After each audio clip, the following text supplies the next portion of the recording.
Hello students, today we'll solve or discuss exercise of chapter number 10 in 10th class RBSC. Students आज हम 10th class RBSC के chapter के question answers करने वाले हैं chapter number 10 के। देखिए फर्स्ट क्वेश्चन है calculate the resistance if a conductor draws a current of 2 ampere connected with a 5 volt battery. Current देखिए इसमें कितना है 2 एम्पियर और पोटेंशियल डिफरेंस है 5 वोल्ट। तो स्टूडेंट्स इसको सॉल्व कर सकते हैं हम। क्वेश्चन में अपने को क्या गिवन है, करंट की वैल्यू क्या गिवन है, आई की वैल्यू है इसमें, करंट की वैल्यू गिवन है 2 एम्पियर और जो पोटेंशियल डिफरेंस उसको हम वी से शो करते हैं, वी की वैल्यू है 5 वोल्ट। हमने पढ़ा क्वेश्चन में अपने से पूछा है रेजिस्टेंस की वैल्यू, तो वो कौन सा फॉर्मूला जिसमें ये तीनों वैल्यू आते हों, वो है V equals to I R, ohm's law का फॉर्मूला है। हम इसमें पुट करेंगे। अब पूछा अपने से R की वैल्यू, तो R इक्वल्स टू हो जाएगा V अपॉन आई, और V की वैल्यू है इसमें 5 और I की वैल्यू है 2। 5 में 2 का डिवाइड देंगे तो आ जाएगा 2.5 ओम। तो इसका आंसर होगा 2.5 ओम। देखिए स्टूडेंट्स बी वाला ऑप्शन इसमें करेक्ट हो जाएगा। Second, resistivity depends on dash of the conductor. Resistivity किस पर डिपेंड होती है, ऑप्शन अपने पास लेंथ पर, क्रॉस सेक्शन पर, मटेरियल पर या नन ऑफ दीज। तो स्टूडेंट्स मटेरियल पर डिपेंड होती है resistivity. Volt is the SI unit of, volt किसकी एसआई यूनिट है, पोटेंशियल डिफरेंस की। 3 resistance of 1 ohm, 2 ohm, 3 ohm are connected in series, calculate the equivalent resistance. 3 resistors हैं 1, 2 और 3 ओम के और सीरीज में कनेक्टेड हैं। तो स्टूडेंट्स सीरीज में क्वेश्चन नंबर है ये 4। क्वेश्चन नंबर 4 को सॉल्व करेंगे। सीरीज के अंदर टोटल रेजिस्टेंस निकालने का फॉर्मूला होता है R equals to R1 plus R2 plus, और 3 है इसलिए R3। वैल्यू पुट करेंगे इसमें, रेजिस्टेंस है इसमें 1, 2 और 3, तो 1 प्लस 2 प्लस 3 ये हो गया 1 2 3 3 6 ओम इसका आंसर हो जाएगा। तो ऑप्शन इसमें अपने को क्या दिए हैं, ऑप्शन में स्टूडेंट्स लिखा है लेस देन 1 ओम, लेस देन 3 ओम, मोर देन 1 ओम, मोर देन 3 ओम। आंसर अपना आ रहा है 6 ओम, तो 6 ओम है वो 3 से भी ज़्यादा है, तो मोर देन 3 ओम। फ्रीक्वेंसी, और वैसे इसको हम बिना सॉल्व किए भी बता सकते थे कि सीरीज जो होता है, सीरीज कनेक्शन, उसमें टोटल रेजिस्टेंस या इक्विवेलेंट रेजिस्टेंस मैक्सिमम वैल्यू से भी हाई होता है। तो मैक्सिमम वैल्यू इसमें 3 है, तो वैल्यू 3 से ज़्यादा आएगी। Frequency of AC hertz in India, AC मतलब AC current in India. India में अल्टरनेट करंट की जो फ्रीक्वेंसी है वो कितनी है, वो है 50 hertz. If conductor of different resistance are connected to an electric source in parallel, अगर पैरेलल में कनेक्ट होंगे तो current and potential difference will be different. देखिए दोनों चीज़ें नहीं होंगी इसमें, current and potential difference will be the same, दोनों चीज़ें सेम भी नहीं होंगी। नेक्स्ट ऑप्शन अपने को गिवन है current different but, next option अपने को दिया हुआ है current different but same potential difference. Potential difference same होता है, और same current but different potential difference. देखिए पैरेलल कॉम्बिनेशन है तो करंट की वैल्यू तो डिफरेंट होती है और पोटेंशियल डिफरेंस सेम होता है, तो इसलिए सी वाला ऑप्शन पैरेलल कॉम्बिनेशन के लिए करेक्ट होगा। नेक्स्ट क्वेश्चन है if the amount of electric charge passing through a conductor in 0.5 second is 2 coulomb, then current flowing is, current की वैल्यू पूछी है, टाइम गिवन है और चार्ज गिवन है। इसको हम सॉल्व करेंगे स्टूडेंट्स। क्वेश्चन नंबर 7 है ये, क्वेश्चन नंबर 7 सॉल्व करते हैं। देखिए इसमें क्या दिया हुआ है क्वेश्चन में कि करंट की वैल्यू अपने को इसमें फाइंड आउट करनी है, और टाइम गिवन है, टी की वैल्यू है इसमें 0.5 सेकेंड्स, ओके। और साथ में कुलॉम यानी कि चार्ज की वैल्यू दी हुई है 2 कुलॉम। तो वो फॉर्मूला जिसमें आई क्यू टी तीनों आते हैं वो है I equals to Q upon T. Question में अपने को आई फाइंड आउट करना है, क्यू की वैल्यू रखेंगे 2, टाइम की वैल्यू 0.5, पॉइंट रिमूव करेंगे 20/5, तो ये वैल्यू हो जाएगी 4 एम्पियर। तो ऑप्शन अपना 4 एम्पियर इसमें कौन सा है, 4 एम्पियर इसमें आंसर हो जाएगा। ये रहा बी वाला part, B option. This appliance is not based on heat effect of current. देखिए हीटर है, उसमें हीट होती है, आयरन में भी होती है, टोस्टर में भी होती है, बट रेफ्रिजरेटर में नहीं होती। इसमें मतलब रिक्वायर्ड एनर्जी हीट नहीं होती, तो इसलिए रेफ्रिजरेटर इसका ऑप्शन हो जाएगा। नेक्स्ट क्वेश्चन है वेरी शॉर्ट आंसर्स क्वेश्चन में, which one has a higher electric resistance, 60 watt bulb और 100 वॉट बल्ब। देखिए आपको इसमें पता होना चाहिए कि जिसकी पावर ज़्यादा होती है उसमें रेजिस्टेंस कम होता है। तो 60 और 100 में से किसकी पावर ज़्यादा है? 100 वॉट बल्ब की पावर ज़्यादा है, तो रेजिस्टेंस की वैल्यू इसमें कम होगी। इसमें पूछा है कि हायर किस में होगा रेजिस्टेंस, तो 60 वॉट बल्ब में हायर रेजिस्टेंस होगा। ओके, इसमें लिख देंगे कि the any electric appliances which has more power will have less resistance, so a 60 watt bulb will have higher electric resistance. Define electric current. Electric current की definition हमने पहले पढ़ी हुई इस चैप्टर को जब हमने पढ़ा, तो कि इलेक्ट्रिक करंट होता है the rate of flowing charge is called electric current. Very short answer है स्टूडेंट्स, तो ये वन स्टेटमेंट में भी कंप्लीट हो जाएगा। What do you understand by potential difference? Potential difference क्या होता है स्टूडेंट्स? किसी इलेक्ट्रिक चार्ज को इनफाइनाइट से किसी डेफिनेट पॉइंट तक लाने में जो वर्क किया जाता है उसी को हम पोटेंशियल डिफरेंस कहते हैं।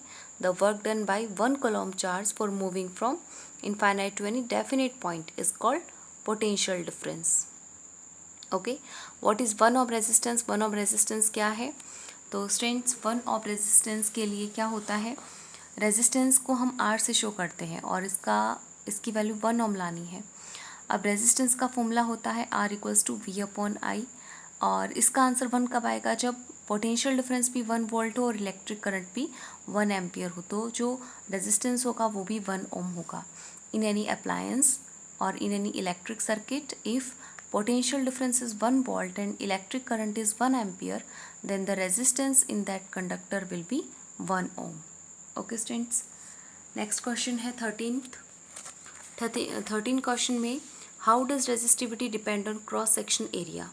देखिए रेजिस्टिविटी है तो डिपेंड नहीं करेगी ये, और अगर रेजिस्टेंस है आपके क्वेश्चन में how does resistance depend on cross section area, तब हम बता देंगे कि इन्वर्सली प्रोपोर्शनल।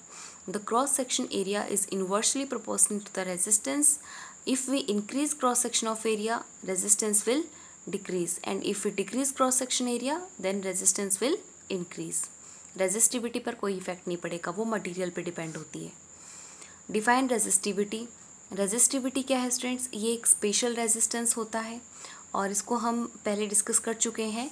रेजिस्टिविटी जो है इसको हम इस सिंबल से शो करते हैं, इसको रो भी बोलते हैं हम। तो रेजिस्टिविटी का फॉर्मूला जब हम डिराइव करते हैं तो आता है RA/L, ये इसका फॉर्मूला आता है। तो यहाँ से हम इसको डिफाइन कर सकते हैं कि अगर किसी कंडक्टर में cross section of area 1 metre square हो और लेंथ उसकी 1 मीटर हो, तो उसमें जो रेजिस्टेंस होगा उस रेजिस्टेंस की वैल्यू क्या होगी? रेजिस्टिविटी के इक्वल होगी। तो इसीलिए हम रेजिस्टिविटी को स्पेशल रेजिस्टेंस भी बोलते हैं। तो resistivity is a special resistance and we can obtain its value if the cross section area is 1 meter square and the length of wire is 1 meter in a conductor, then the resistance in that conductor will be equals to resistivity। और ये एक तरीके का constant होता है और ये material पे डिपेंड करता है। ओके, नेक्स्ट क्वेश्चन देखिए। नेक्स्ट क्वेश्चन है question number 15। What is electric power? Right necessary formula. Power क्या होती है? इलेक्ट्रिक पावर क्या होती है students? P equals to V I लिखते हैं हम फॉर्मूला। तो P equals to V I से क्या हो जाएगा? Power is the product of potential difference and current. इसमें हम बता देंगे कि P equals to V I, और यहाँ से इलेक्ट्रिक पावर है तो the product of potential difference and electric current is known as electric power. Okay, इसको आप कंप्लीट फुल फॉर्म में लिखेंगे, पूरा स्टेटमेंट लिखेंगे कि इलेक्ट्रिक करंट और पोटेंशियल डिफरेंस का प्रोडक्ट इलेक्ट्रिक पावर कहलाता है। तो इसका नेसेसरी फॉर्मूला एक है P equals to V I.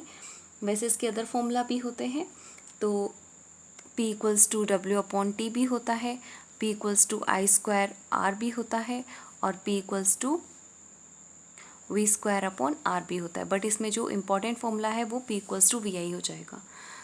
Next question है students, an electric bulb is rated eight 220 volt 100 what, what does it mean. इसका मीन्स है स्टूडेंट्स कि एक जो इलेक्ट्रिक बल्ब है तो उसकी रेट बताई है 220 वोल्ट, तो 1 सेकेंड में ये जो इलेक्ट्रिक बल्ब होगा वो 220 पोटेंशियल डिफरेंस पर अगर वर्क कर रहा है तो जो उसकी पावर है वो पावर कितनी कंज्यूम करेगा, ये 100 वॉट पावर कंज्यूम करेगा। और इसके अंदर बस यही बताना, इसको थोड़ा स्टेटमेंट में बता देंगे कि किसी इलेक्ट्रिकल अप्लायंस में से कौन सा अप्लायंस है, इलेक्ट्रिक बल्ब। तो an electric bulb has potential difference 220 volt will have 100 what power. That means इसमें हम इलेक्ट्रिक एनर्जी फाइंड आउट कर सकते हैं, और 220 वोल्ट इसकी हमें पावर नहीं दी हुई है, पोटेंशियल डिफरेंस दे रखा है इसमें, यानी कि V की वैल्यू दे रखी है और P की वैल्यू दे रखी है। ओके, V और P इसमें गिवन है, पावर इसमें दे रखी है 100 वॉट। तो हम यहाँ से P इक्वल्स टू क्या होता है, VI होता है, तो करंट की वैल्यू हम यहाँ से निकाल सकते हैं। I इक्वल्स टू हो जाएगा, P इसमें है कितना 100 वॉट और V है इसमें 220 वोल्ट। तो I की वैल्यू 100/220, तो 10/22, और तो करंट की वैल्यू 10/22 एम्पियर हो जाएगी। और हम डायरेक्ट इसको लिख सकते हैं क्योंकि वेरी शॉर्ट आंसर है, तो इसमें बता देंगे कि this electric bulb will have potential difference 220 volt and the power of this bulb is 100 watt। यही बताना है, इसमें सोल्व करके नहीं दिखाना। How the lights in your house wired, अपने घरों में जो लाइट्स होती हैं वो किस तरीके से कनेक्टेड होती हैं, तो ये पैरेलल कॉम्बिनेशन में कनेक्टेड होती हैं। The lights in our house are connected in parallel combination. Okay students, next है how does parallel combination of resistance differ from series combination. ये हमने वीडियो में किया था कि पैरेलल कॉम्बिनेशन और सीरीज में क्या डिफरेंस होता है, वो डिफरेंस ही हमें बताना है। पैरेलल में हम डिफरेंट स्विच यूज़ कर सकते हैं और सीरीज में हम कॉमन स्विच यूज़ कर सकते हैं, इसमें डिफरेंट स्विच यूज़ नहीं कर सकते। पैरेलल में करंट की वैल्यू डिफरेंट हो सकती है, और लेकिन सीरीज में करंट की वैल्यू सभी रेजिस्टर्स में सेम होती है। पैरेलल में रेजिस्टेंस की वैल्यू मैक्सिमम रेजिस्टेंस से मिनिमम रेजिस्टेंस से भी कम होती है, यानी कि रेजिस्टेंस की वैल्यू बहुत लो होती है टोटल रेजिस्टेंस, लेकिन इसमें मैक्सिमम से भी ज़्यादा होती है। पैरेलल कॉम्बिनेशन के अंदर इलेक्ट्रिक करंट हो गया, पोटेंशियल डिफरेंस होता है वो सभी में सेम होता है, लेकिन सीरीज में सेम नहीं होता। Okay, what is electric power, explain with its formula. तो पावर वाला टॉपिक हमने पढ़ा था कि पावर जो है वो electric power product of potential difference and current होता है, और P इक्वल्स टू VI भी फॉर्मूला है, I square R V square upon R ये इसके फॉर्मूले होते हैं। Calculate the proportional resistance between two resistance of the same material and length, there proportionate cross section area is 2:11। Students, इसमें area का रेशियो दिया हुआ है, A1/A2 गिवन है, A1/A2 की वैल्यू दे रखी है, A1/A2 इज़ 2:11, और हमें मालूम है कि रेजिस्टेंस जो होता है वो इन्वर्सली प्रोपोर्शनल होता है, 1/A1 हो जाएगा, और R2 है वो 1/A2 हो जाएगा। तो ये इन्वर्सली प्रोपोर्शनल होने से इसकी वैल्यू हो जाएगी 1/2 रेशियो 1/11। तो अगर हम इसका रेशियो देखते हैं तो ये हो जाएगा R1/R2 की वैल्यू है वो हो जाएगी 11/2, यानी इसका रेसिप्रोकल हो जाएगा, क्योंकि इसमें रीज़न दे देंगे because area of cross section is inversely proportional to the resistance. तो अगर एरिया का रेशियो 2:11 है तो रेजिस्टेंस का रेशियो 11:2 हो जाएगा, इसका अपोजिट रेसिप्रोकल हो जाएगा। Okay, next and potential and potential difference.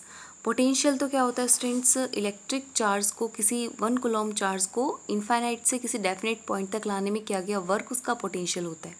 और पोटेंशियल डिफरेंस किसी इलेक्ट्रिक सर्किट के 2 पॉइंट में 2 पॉइंट होते हैं, और उसको हम ऑब्जर्व करते हैं कि किसी इलेक्ट्रिक सर्किट के 1 पॉइंट से अनदर पॉइंट तक चार्ज को आने में जितना वर्क करना होता है उसको उसका पोटेंशियल डिफरेंस कहते हैं। The work done bye 1 coulomb charge for moving from 1 point two another point in an electric circuit is called potential difference.